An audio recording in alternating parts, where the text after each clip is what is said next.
Thank you very much, and I'm speaking here on my own behalf as a specialist and, well, anyway, an analyst in negotiation processes, trying to look at the future.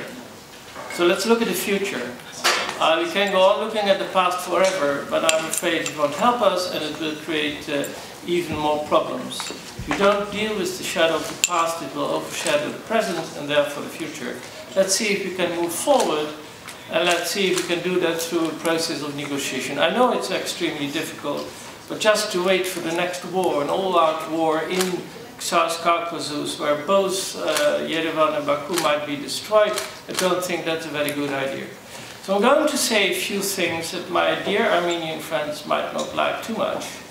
I'm also going to say a few things that my dear students from Azerbaijan, and I hope they are here because otherwise we don't have a dialogue, might not like very much either, because negotiation is to give something in order to get something. And I'm absolutely sure that if we're not going to give something, some concessions to the other party, we'll never get there.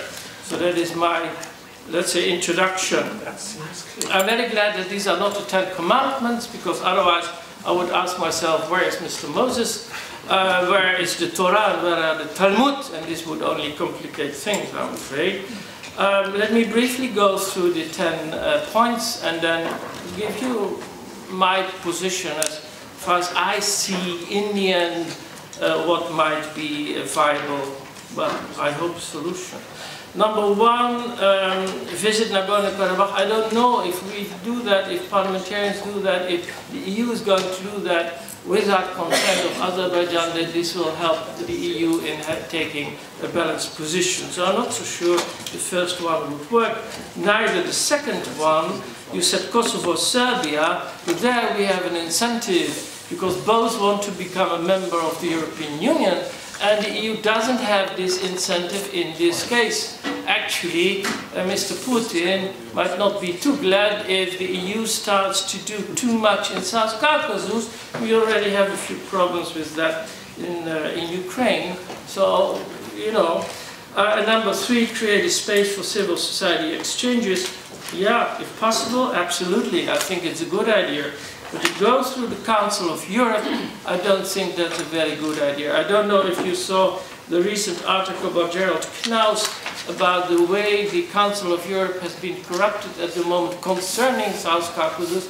So I think we should try to stay away a little bit from that international body. Number four, yeah, it would be nice. I'm not so sure if it will work. Number five, well, we have the right of free speech.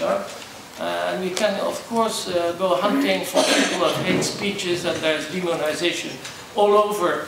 But I don't know if that would be helpful. Number six, EU should support demining. Absolutely, I think that's a practical measure.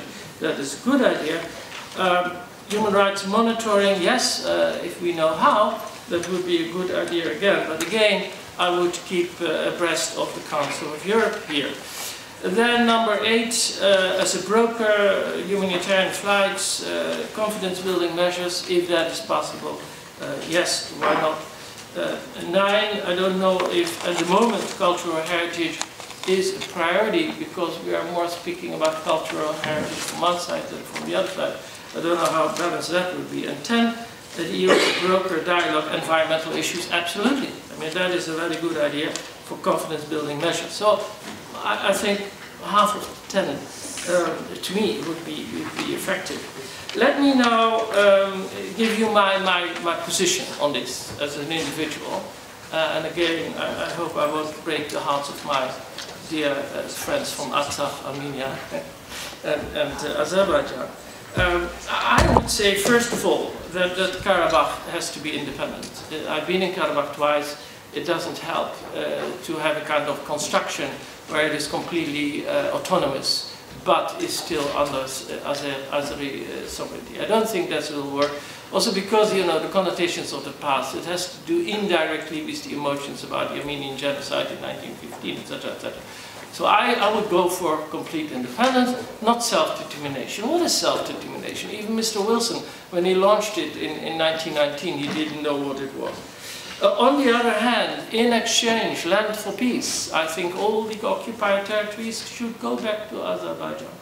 They have to be demilitarized, they have to be peacekeepers, etc. But I think you have to give something if you want to get something. There have to be corridors, not only Latchin, but also in the north, but also to Nakhchivan, right? And we have the example, Lausanne, etc., etc. You can do a lot. Russian warships going through Istanbul, can you imagine?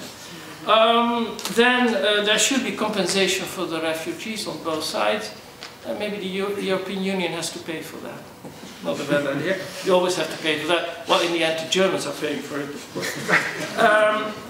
And then confidence-building measures. And indeed, it says in the document 8 hours to go all the way from Stepanakert to Yerevan. Well, I did this in 5 hours, but I had an Armenian driver, so maybe that makes the difference. So that is my position, and it might be maybe no, not possible at all. You need small steps, but you have to know where to end up at the end of all those small steps. So thank you very much.